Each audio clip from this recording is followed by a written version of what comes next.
And we welcome you inside the post-game podcast. Al, hello. Good morning there, Jerry. Yesterday, because it was St. Patrick's Day, we talked a little bit about Guinness. We did. And Did you email them? I did not. I did go on their website. Okay.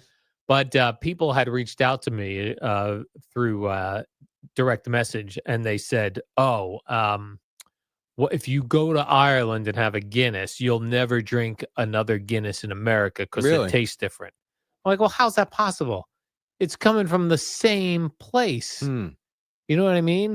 They go, oh, the one guy said to me, he said, well, the bars over there are very competitive and they have to have the best tasting Guinness. Okay. So I don't know what they're doing to it.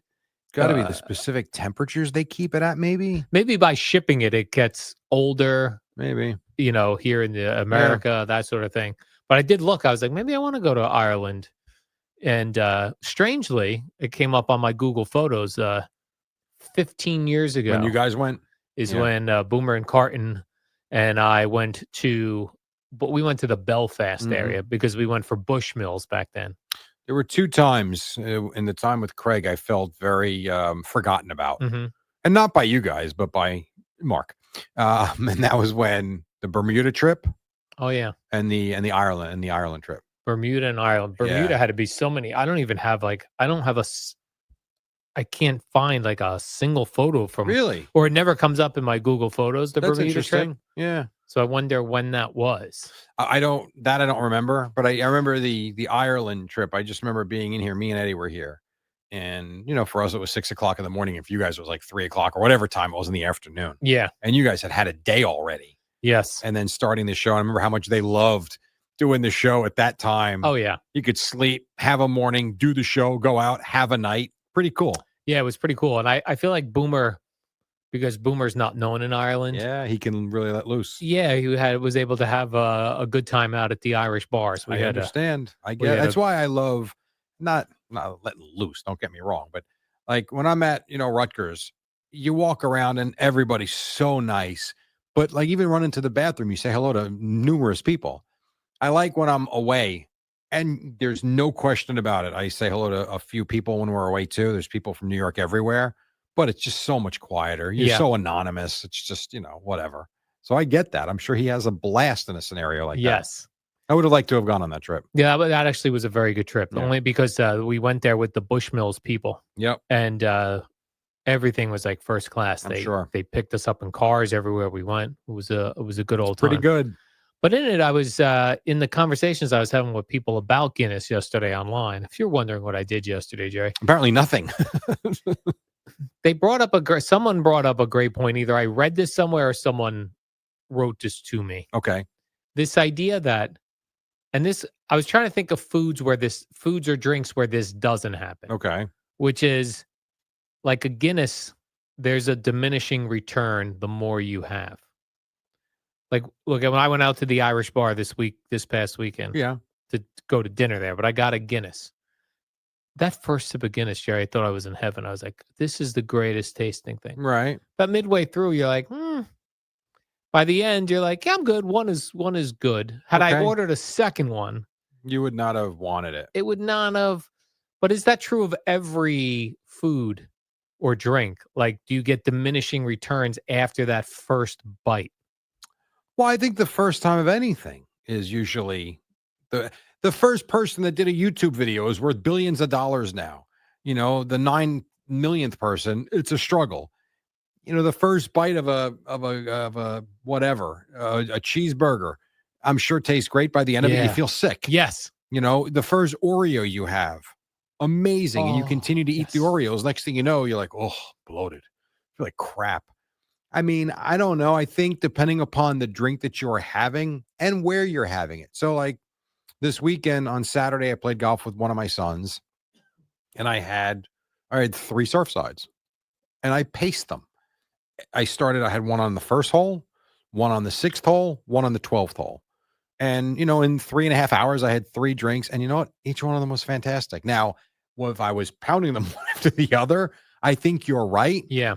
But I think it depends on where you're at, what you're doing, what your surrounding is. But if you're talking about just having dinner, I don't know how like the ice cold beer when you're having a barbecue. I talk about this all the time. That first sip is phenomenal. Yeah. I can continue to have them, but you're right. It's not as good as the first sip. What about pizza? Is the first bite best, or like biting into the second piece of a pizza? Think it depends on the situation. Again, we now go to a place. We used to go to one specific pizza restaurant. We have changed. Went to another one, which just got sold, and it's not the same. The owners have come in. They changed it. It's not as good. We're at another place now called Ray's. It is phenomenal. I will tell you, Al, Kim has to tell me to stop eating it. Usually I'm good. I'm usually a 2.5 slice person. The other day, she's like, "Oh, you didn't slice that third one in half." I'm like, "Nope." She's like, She goes, "I know you're going to be mad at yourself." I'm like, "No, I'm not." I had all 3 of them, and I could have had a 4th. So that's the one for me that I would say no to. Yeah. So after the first slice, I can't wait for the really next good. One. Yes. Right. So that's what I think with pizza. I don't think it's the first slice. I think it's like the second slice is the sweet spot. The sweet spot. Yeah.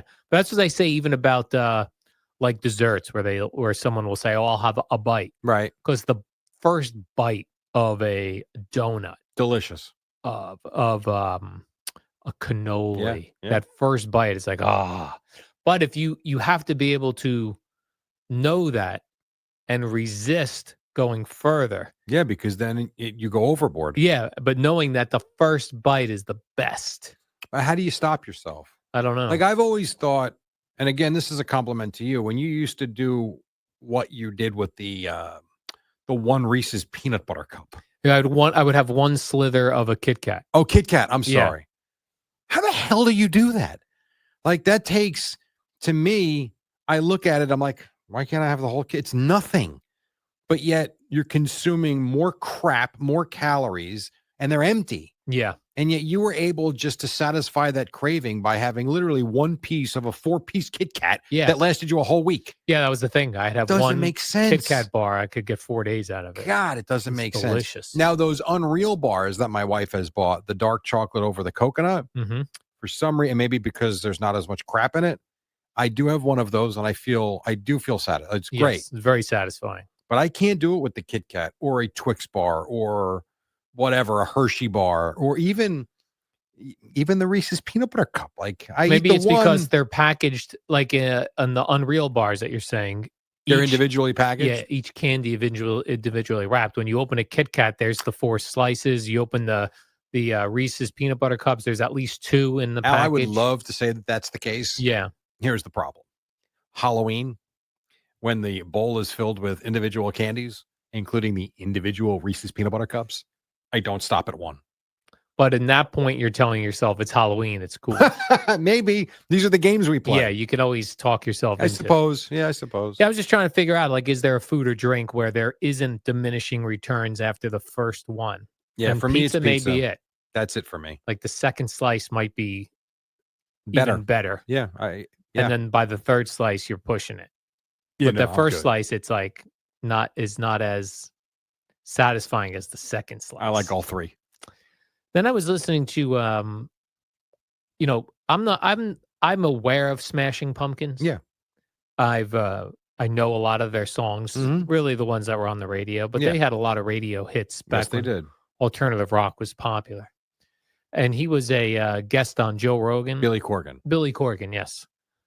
And it was one of those situations where I had run out of the podcast I was listening to. I was like, I guess I'll put this on. Mm-hmm.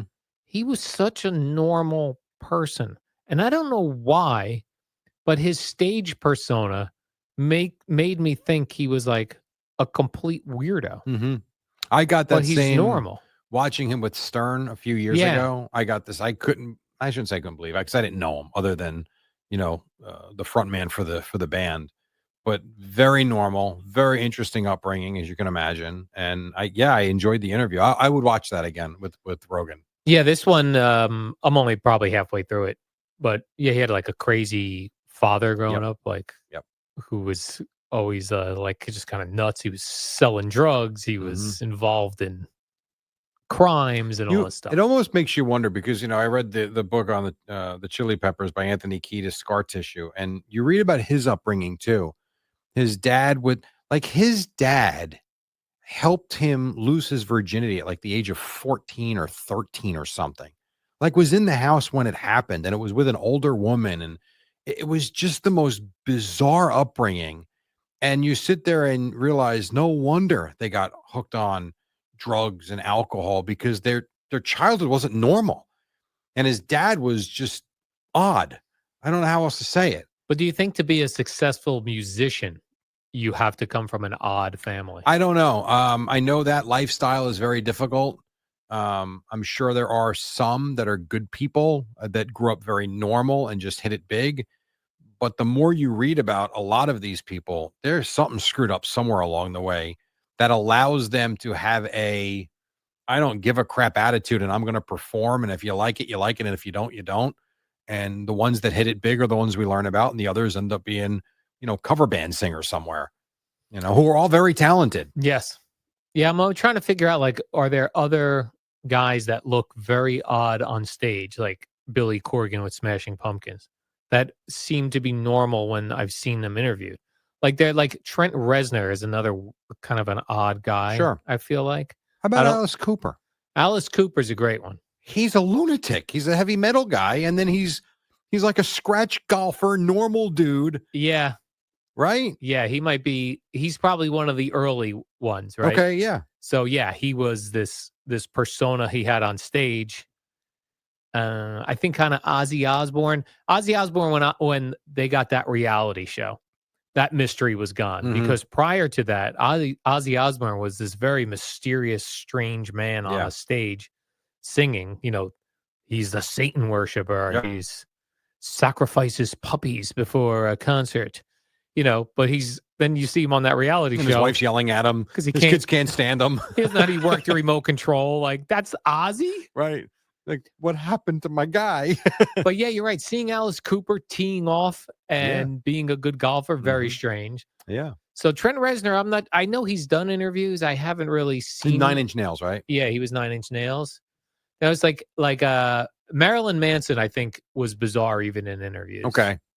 Like, I don't know if I've ever seen him interviewed. Man on stage, and he was a very bizarre person. Yeah. When I worked with Booker, he came in studio one time. Marilyn Manson. This was at the height of Marilyn Manson. The Beautiful People. Yeah. Very odd looking, very odd person. But I know he and Booker had became friends. Really? So he must have been somewhat normal on some level.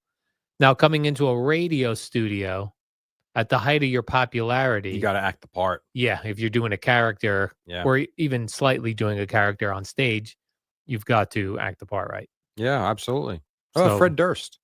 Fred Durst. I mean, a lot of his music, he's yelling and screaming. Yeah. He's kind of normal. Yeah, normal guy. Yeah.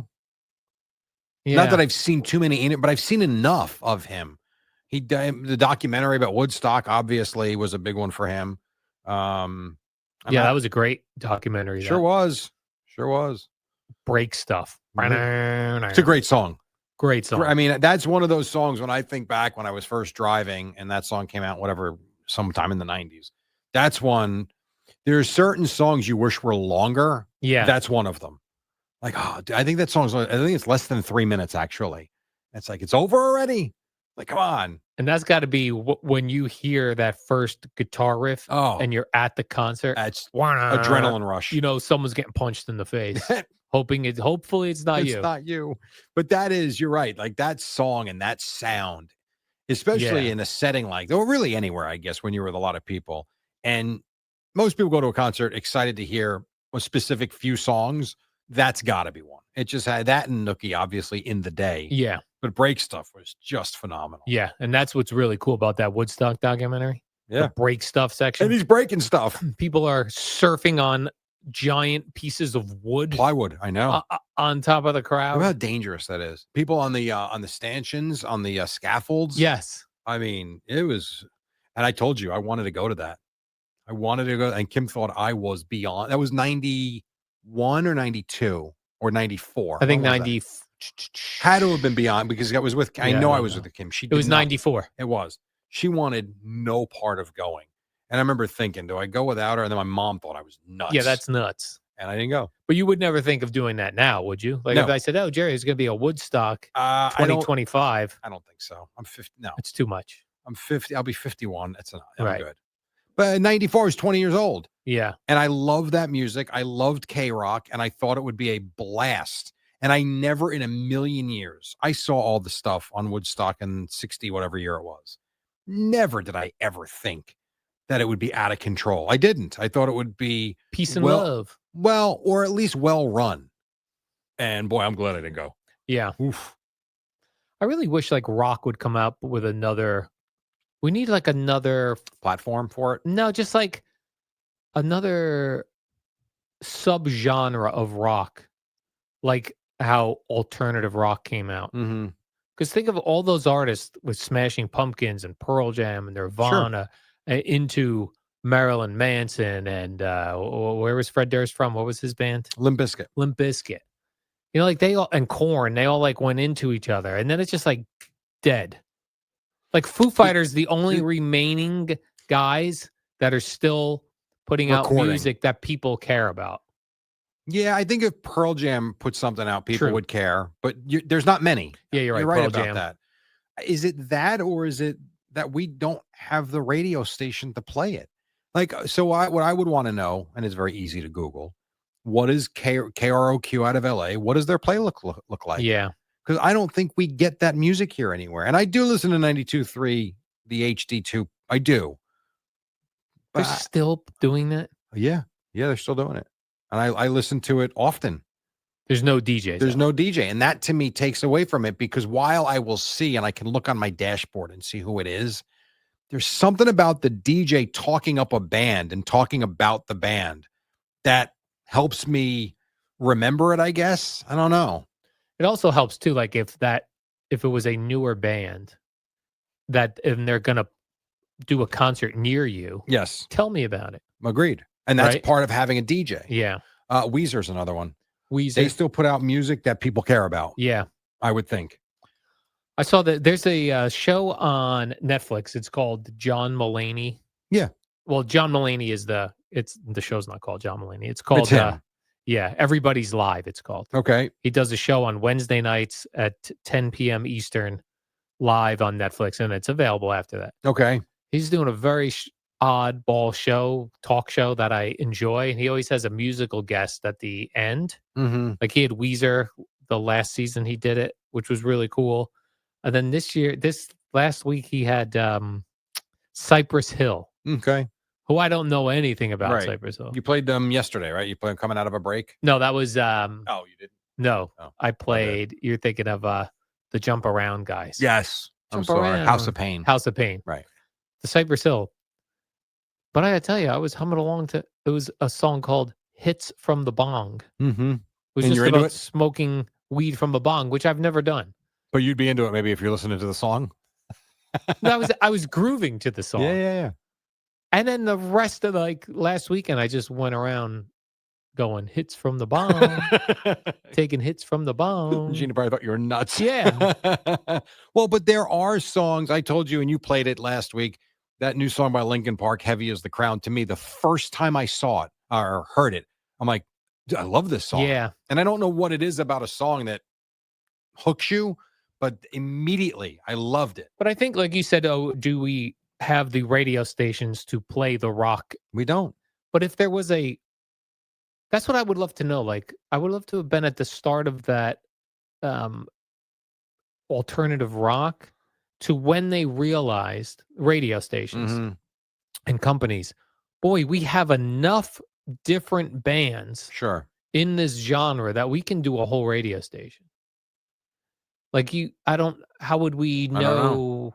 I don't know. I don't know who makes those decisions and who decides that it's going or believes that it'll be well thought of and well listened to. I don't know. Because I've tried on Spotify going to the playlists of new rock. I really believe that the fact that there's not someone live there talking to you and interact, I think it matters. I do. I really do. So here's KROQ. You ready for this is their current playlist. This is their playlist from last night. Okay. Pumped Up Kicks from Foster the People. You know that song. Yep. Lit, My Own Worst Enemy. Great We're still song. playing that. It is. This, I don't know who this is. Balu Brigada, a song called So Cold. So it must be new, perhaps. I might know it. I don't know. Puddle of Mud Blurry. We're still playing that. A band called Postal Service, Such Great Heights. I don't know that. I've heard the band. I don't know you any have? of their Okay. music. I'm aware of they exist. The Killers, Mr. Brightside. Oh my God.